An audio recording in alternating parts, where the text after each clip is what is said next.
आज हम चंचला की कथा सुनेंगे। वाशकल नाम का एक गांव था जो समुद्र तट के पास स्थित था। उस ग्राम के निवासी स्त्री पुरुष सब दुष्ट प्रकृति एवं पाक बुद्धि के थे। मनुष्य पशुवर्ती और स्त्रियां व्यभिचारिणी प्रकृति की थी।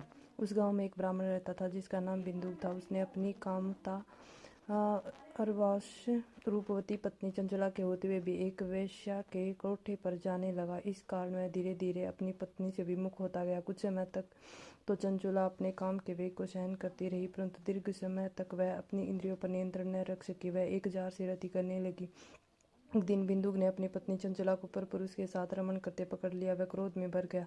जार पुरुष तो डर कर भाग गया, परंतु बिंदुक अपनी पत्नी चंचला की मुक्कों से पिटाई करने लगा। चंचला अपनी पति से बोली कि जब आप मुझे छोड़कर वैश्यागमन करते हो तो मुझे कितना दुख होता है।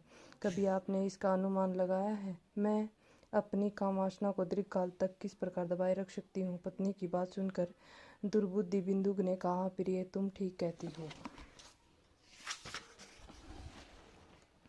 तुम निर्भय होकर जार पुरुषों के साथ विहार कर सकती हो, परंतु उसके बदले में उनसे धन कमाओ। उस धन से हम दोनों का बहुत भला होगा। चंचला ने पति की आज्ञा को मान लिया और पति पत्नी दोनों कुकर्म के मार्ग पर चलने लगे। समय आने पर चंचला के पति बिंदु की मृत्यु हो गई। वह नरकलोक में अनेक दुख भोगकर पिशाच योनि में पैदा हुआ। अचानक इसके बाद चंचला भ्रमण करती हुई गोकर्ण क्षेत्र में पहुंची। वहां उसने मंदिर में एक पंडित जी को शिव पुराण कथा सुनाते हुए देखा। वह दत्तचित्त होकर कथा सुनने लगी।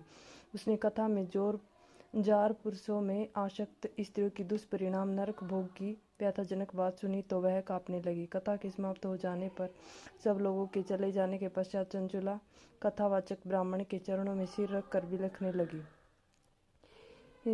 ब्राह्मण द्वारा पूछने पर उसने अपनी सारी कथा सुना डाली और पश्चाताप करती हुई अपने उद्धार का उपाय पूछने लगी।